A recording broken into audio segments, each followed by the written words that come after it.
तिची काळी दाट सावली आहे. शुभ्रा,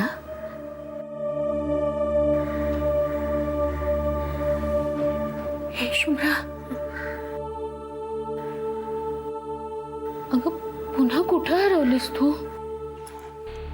काय नाही आई, मी निघू आता, उशीर होईल. जपून जा ग. आणि फोन घेतलायस ना बरोबर? हो, येते मी.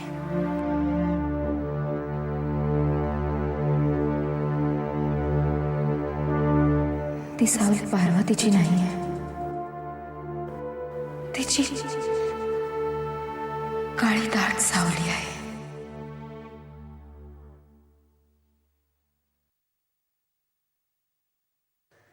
मालक, मला तुमच्याशी थोडं बोलायचं आहे. सोपान काकांची नवीन तक्रार घेऊन आलास की काय? हो, म्हणजे तक्रार नाही, पण मला बोलायचं आहे. अरे तू दुर्लक्ष का नाही करत त्यांच्याकडे? करतो, पण त्यांचे एक एक उद्योगच असे असतात की आता फोन फोन फोनचं काय? हल्ली सोपान आजोबा सारखे फोन जवळ घुटमळत असतात. अरे त्यांना कोण करणार आहे फोन? तेच तर. हो, त्यांना तर साधा फोन कसा करतात ते सुद्धा माहित नाही. कसा माहित असणार? बर का विष्णू, आपल्याकडे पहिल्यांदा फोन आला तो 1982 साली. बाहुलीचा जन्म झाला होता. ती पहिली गोड बातमी आपल्याला या फोनवर मिळाली. पण तेव्हा तर सोपान काका अंथरुणाला खिळले होते. असो, सोपान काका फोन जवळ घुटमळतात म्हणजे नेमकं काय करतात? रस्त्यावरचा भिकारी हॉटेलातल्या अन्नाकडे कसा बघतो तसे त्या फोनकडे बघत असतात. अहो, त्या दिवशी तर एकटेच रात्री उठून गेले. फोन कानाला लावला आणि कुणाला तरी हाका मारल्यासारखं बोलत होते. हो, मला वाटतं मालक, त्यांना ना वाड्याबाहेर कुणाशी तरी संपर्क साधायचा आहे. बर. हो. म्हणून म्हणतो विष्णू, जास्त हेरकथा वाचत जाऊ नकोस. मालक, अरे वेड्या, ते कोणाशी संपर्क साधणार? त्यांचं आहे कोण या जगात? ती सारखं ती करत असतात ना. जळ लागलाय त्यांना. त्यांच्या उचापतींकडे लक्ष देणं बंद कर विष्णू, कळलं का तुला? अच्छा, म्हणजे मीच मूर्ख. आईला या सोपान आजोबांच्या. विष्णू, नाही तर काय बोलू मालक. आधी भूत म्हणून मला छळलं आणि आता हे गेले उडत. आता मी त्यांच्याकडे जरा पण लक्ष देणार नाही. बघा, फार सहन केलं मी त्यांचं नाटकं. मी कधी काय सांगायला गेलो तर माझ्यावरच तुम्ही उलट बोलता. मी कशाला लक्ष देऊ? जा, गेले उडत.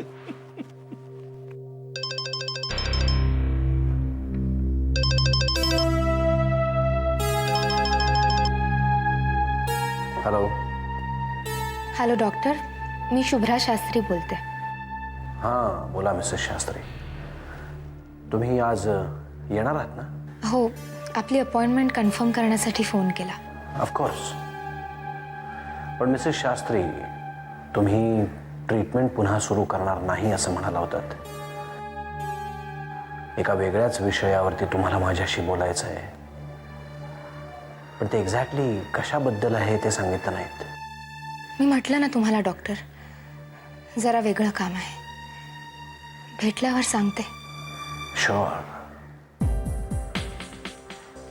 मिसेस शास्त्री, का कोणास ठाऊक पण प्रत्येक वेळी तुमच्याशी बोलल्यावर मला एका गूढ वलयात वावरल्यासारखं वाटतं. प्रत्येक गोष्ट अनोळखी असूनही ओळखीची वाटू लागते. And that interests me. या तुम्ही, मी तुमची वाट बघतोय. मिसेस शास्त्री,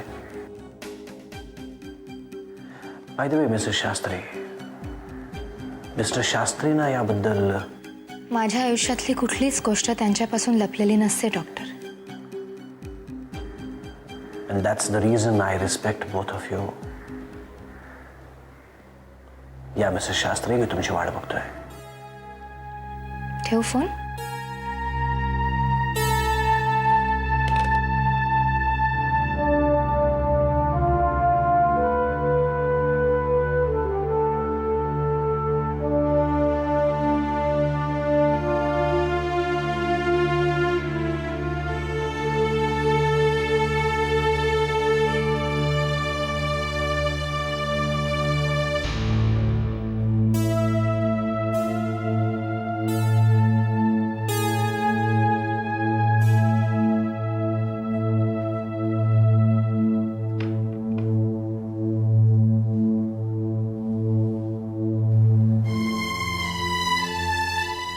फिंगरप्रिंट्स हवे होते त्यांना.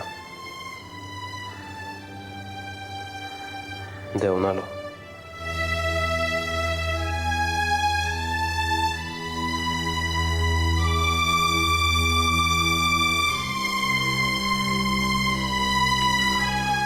स्वप्नील,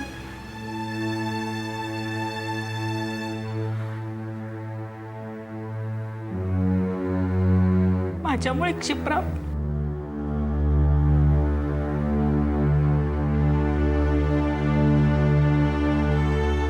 पण या विषयावर नको बोलूया का प्रिया?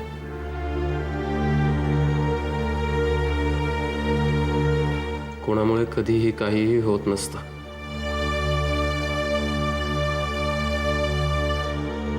क्षिप्राने असं का केलं मला माहिती नाही.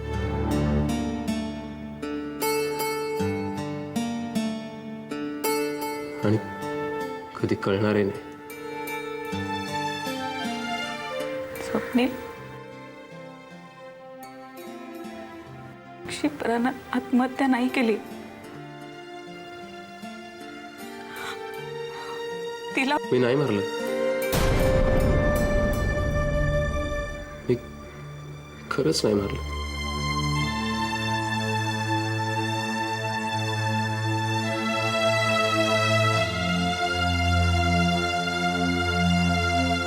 म्हणूनच आज हात रंगून आलो.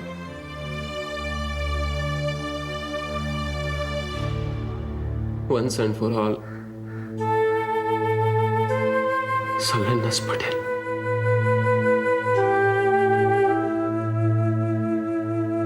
मी तिच्यावर फक्त प्रेम केलं.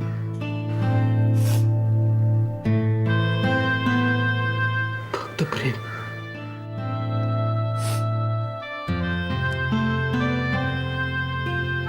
स्वप्नील, मला असं म्हणायचं, ज्याला जे म्हणायचं ते म्हणा. नका म्हण. मला काहीच फरक पडत नाही.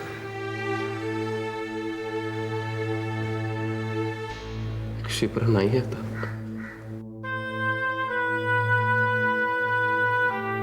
How does that matter?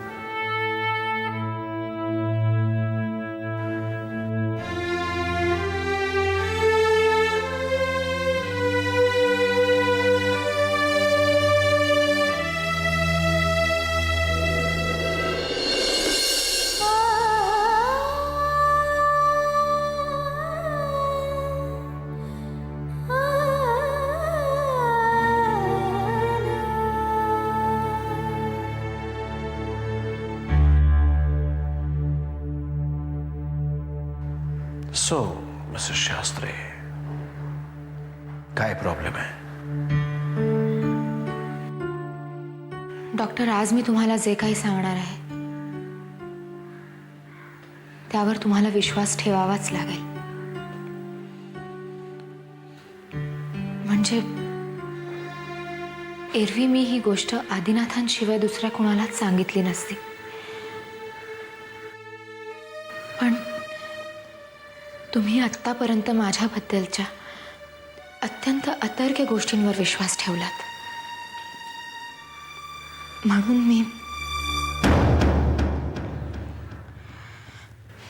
Doctor, हल्ली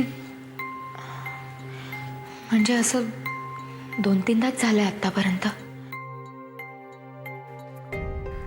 की मी काही क्षणांसाठी पूर्णपणे ब्लँक होते. माझी शुद्ध हरपल्यासारखी होते. म्हणजे चक्कर वगैरे येऊन बेशुद्ध नाही पडत मी, पण त्या क्षणांसाठी जे काही घडलं ते मला काहीच आठवत नाही. आणि मुख्य म्हणजे त्या काळासाठी मी माझी नसते.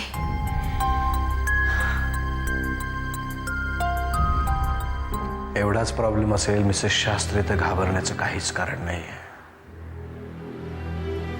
मेडिकल टर्म्स मध्ये याला नाही डॉक्टर, एवढाच प्रॉब्लेम नाही आहे.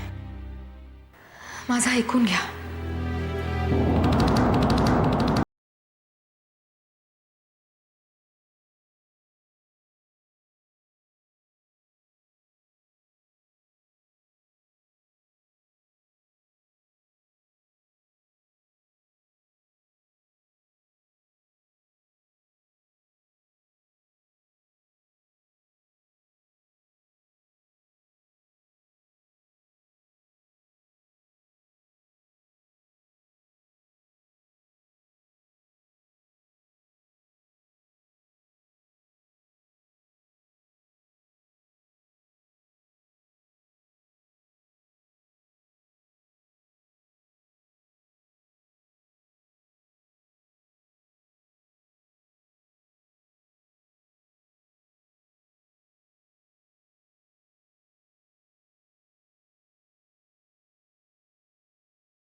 पण तो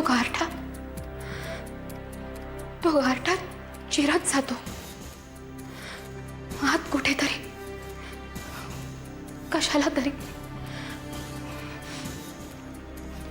म्हणजे बुडणारा जसा काठाकडे येण्यासाठी हातपाय मारतो, तशी मी माझं शरीर परत मिळवण्यासाठी जीवाचा आकांत करत असते. पण माझा आवाजच फुटत नाही डॉक्टर, कारण माझा आवाजही माझा नसतो. तोही दुसऱ्याच कोणाचा तरी असतो. मला माहिती आहे डॉक्टर, तुमचा या सगळ्यावर विश्वास बसत नाहीये. हे सगळं काल्पनिक, भाकड, खोटं वाटतंय तुम्हाला. पण हे सगळं घडलंय डॉक्टर. हे सगळं माझ्याबरोबर घडलंय. माझ्यावर विश्वास ठेवा डॉक्टर. खरंच, मी खरं सांगते. माझा विश्वास आहे मिसेस शास्त्री.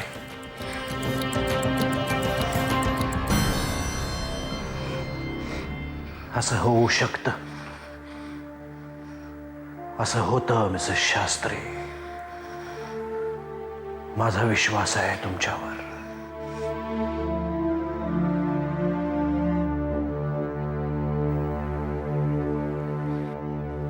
हाय प्रिया.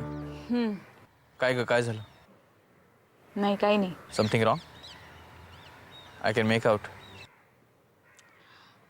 आमच्या घरी डिटेक्टिव्ह आहेत ना, सुलेखाचे. वात आणलाय त्यांनी. म्हणजे कुसुम आत्या त्यांचं काय?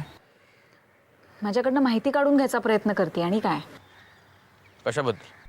हेच म्हणजे क्षिप्राबद्दल. म्हणजे पोलिसांचं काय म्हणणं आहे वगैरे. अच्छा, मग दे ना माहिती त्यांना. व्हॉट? तुम्ही काय? Listen to me Priya. त्यांना मिसगाईड कर.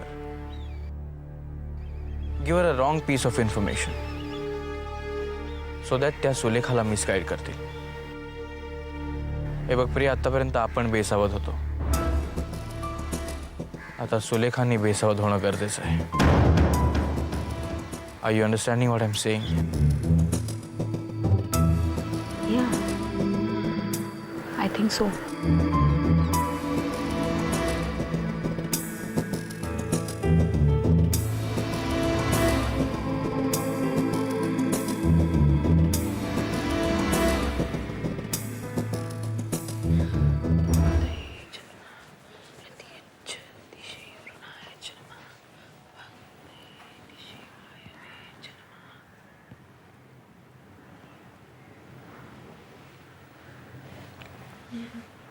कुसुमात्या,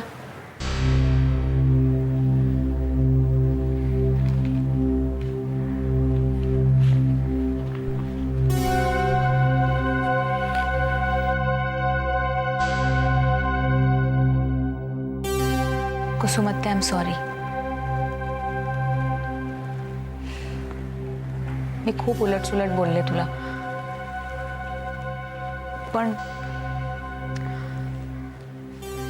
आत्या, मला ना मला खूप टेन्शन आहे ग. माझं मलाच नाही कळत मी कशी वागते. नाही ग, तू मला काही बोलली त्याचं नाही मला वाईट वाटलं. मला सवयच आहे लोकांची बोलणी खायची. पण तुला कसलं टेन्शन आहे?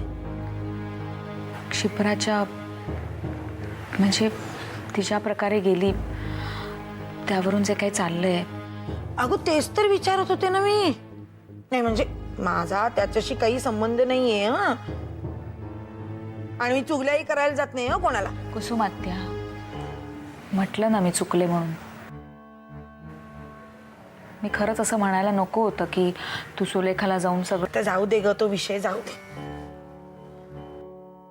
पण काय झालंय तरी काय? हं? काही नाही. पोलिसांचा संशय स्वप्नीलवर आहे. अगो बाई, म्हणजे स्वप्नीलने त्या शिप्राला. असा त्यांचा संशय आहे. म्हणूनच स्वप्नीलचे फिंगरप्रिंट्स घेतले त्यांनी. हो, मी पाहिलं त्याला. पण मी काय विचारायला गेले नाही. आणि तुला माहितीच आहे मला अशी नाक खुपसायची वगैरे काही सवय नाहीये. बापरे, म्हणजे त्या क्षिप्रानं आत्महत्या वगैरे काही केलीच नाहीये. यावर विश्वास ठेवायला मन धजावत नाहीये का आत्या. आणि आदल्याच दिवशी स्वप्नील आणि क्षिप्राचं मोठं भांडण झालं होतं. आणि त्याच्यात दुसऱ्याच दिवशी क्षिप्रा. बाई, म्हणजे त्या स्वप्नीलनं त्या क्षिप्राला. असं काही नसेल कुसुमात्या. पोलिसांचा गैरसमज झालाय. पण स्वप्नीलचे फिंगरप्रिंट्स जर मॅच झाले तर. हे तू नको काळजी करू. होईल अगं, सगळं व्यवस्थित होईल. देवाला काळजी आहे ग, हो की नाही? आत्या, सॉरीच म्हणायला आले होते.